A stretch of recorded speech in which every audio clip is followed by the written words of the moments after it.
Hi guys, कैसे हैं आप लोग। मेरे पीछे आप लोगों को एक स्ट्रक्चर तो दिखाई दे रही होगी।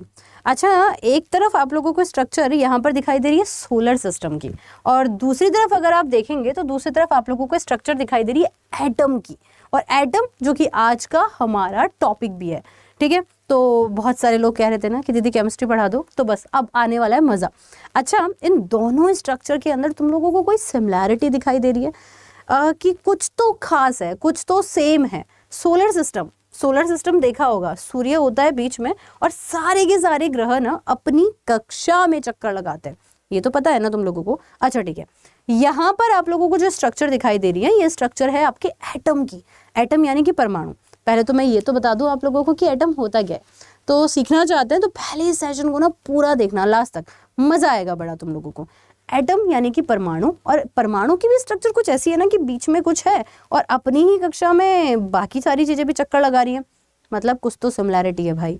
तो चलिए शुरू करते हैं आज के सेशन को। और इस सेशन में हम लोग जानेंगे बेसिकली एटम के बारे में कि एटम है क्या, और आखिर क्यों मैं ये बार बार सिमिलैरिटी यहाँ पर इक्वालिटी बता रही हूँ आपके एटम की और आपके सोलर सिस्टम की, कि यार कुछ तो दोनों के अंदर खास है, कुछ तो दोनों के अंदर सिमिलर है ना। तो लेट्स स्टार्ट गाइस। चलिए तो शुरू करते हैं हम लोग एटम से, कि एटम होता क्या है। दरअसल एटम के अंदर है क्या क्या चीजें, और एटम देखो क्या है। आप अपने आसपास देखो, अपने आसपास आप लोगों को क्या दिखाई दे रहा है।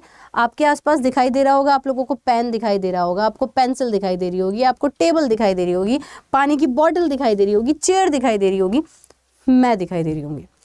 देखिए पदार्थ का, अब पदार्थ चाहे कुछ भी हो सकता है। मैटर के अंदर सॉलिड भी हो सकता है, लिक्विड भी हो सकता है और गैस भी हो सकता है। तो दरअसल आप लोगों को ये समझना पड़ेगा कि जो मैटर होते हैं यानी कि जो पदार्थ होते हैं, जो सॉलिड, लिक्विड और गैस तीनों प्रकार के हो सकते हैं। इनका कि सब चीजें ना एटम से मिलकर बनी हुई हैं, चाहे सॉलिड हो, चाहे लिक्विड हो, चाहे गैस हो। गैस भी एटम से मिलकर बना होगा, यानी कि परमाणु से मिलकर बना होगा।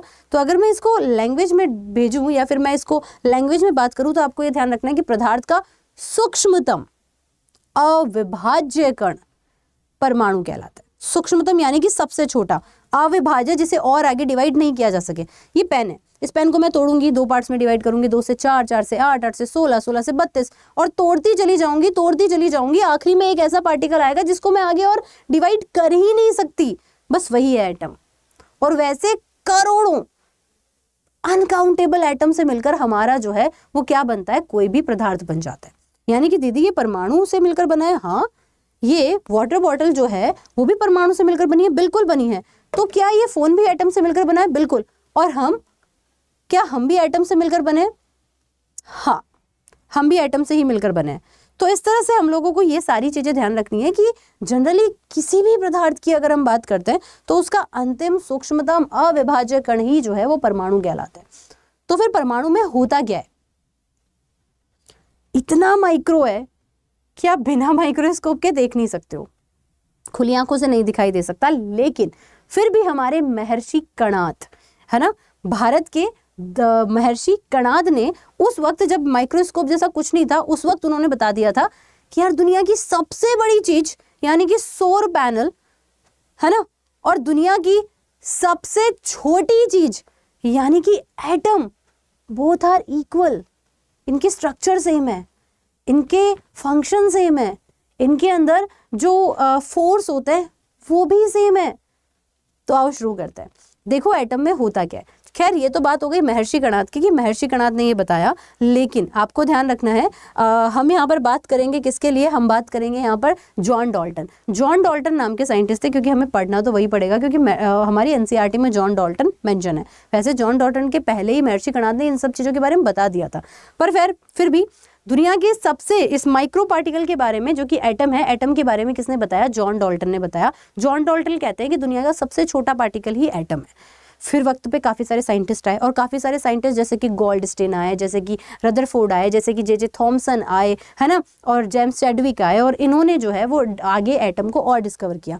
आपको इस चीज़ के बारे में ध्यान रखना पड़ेगा कि परमाणु की संरचना के बारे में सबसे पहले किसने बताया था। तो आप लोगों को ध्यान रखना है कि एटम की संरचना के बारे में जो है वो किसने बताया था, आपको ध्यान रखना है, रदरफोर्ड। तो रदरफोर्ड नाम के साइंटिस्ट ने बताया कि यार एटम की स्ट्रक्चर कैसी होती है, कैसी होती है एटम की स्ट्रक्चर। उन्होंने बताया कि भाई एटम का का मैक्सिमम पार्ट तो खोखला होता है ना, और बीच में ना बहुत फाइन जगह पर जो है वो एक भरा हुआ पार्ट होता है जिसे हम न्यूक्लियस कहते हैं, जिसे हम नाभिक कहते हैं।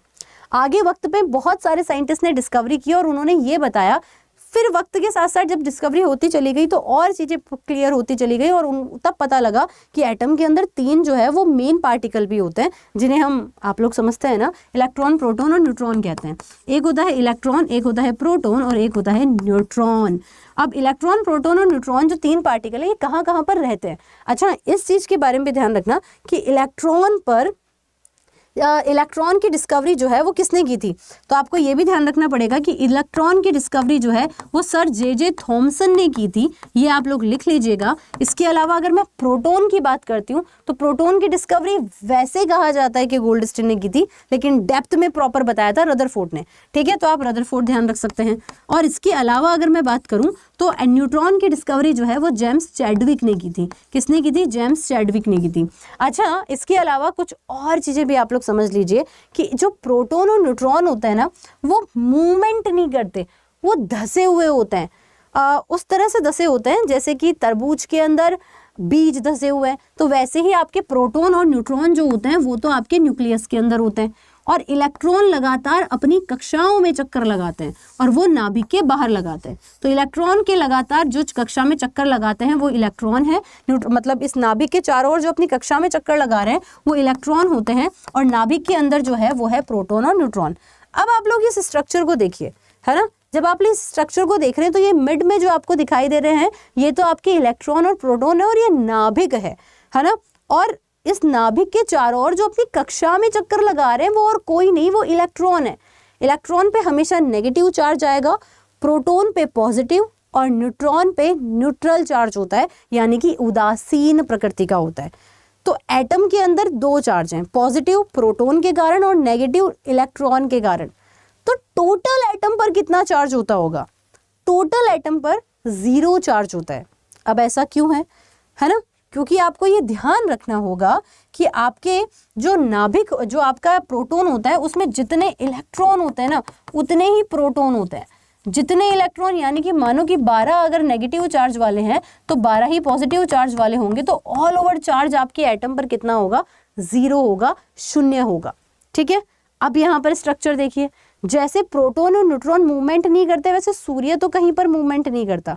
जैसे इलेक्ट्रॉन लगातार अपनी कक्षाओं में चक्कर लगाते हैं वैसे ही प्लैनेट्स अपनी कक्षाओं में चक्कर लगाते हैं, है ना सिमिलैरिटी। दुनिया की सबसे बड़ी स्ट्रक्चर और दुनिया की सबसे छोटी structure as it is same है, और ये बात बताई थी हमारे महर्षि कणाद ने।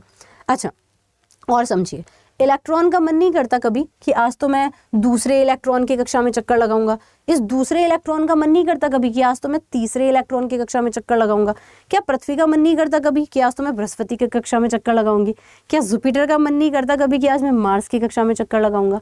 ऐसा नहीं होता, क्योंकि इन दोनों ही स्ट्रक्चर पर सेम फोर्स काम करता है जो इनको अपनी ही ऑर्बिट में बनाए रखता है, और वो फोर्स होता है आप लोगों का सेंट्रीपिटल और सेंट्रीफ्यूगल फोर्स।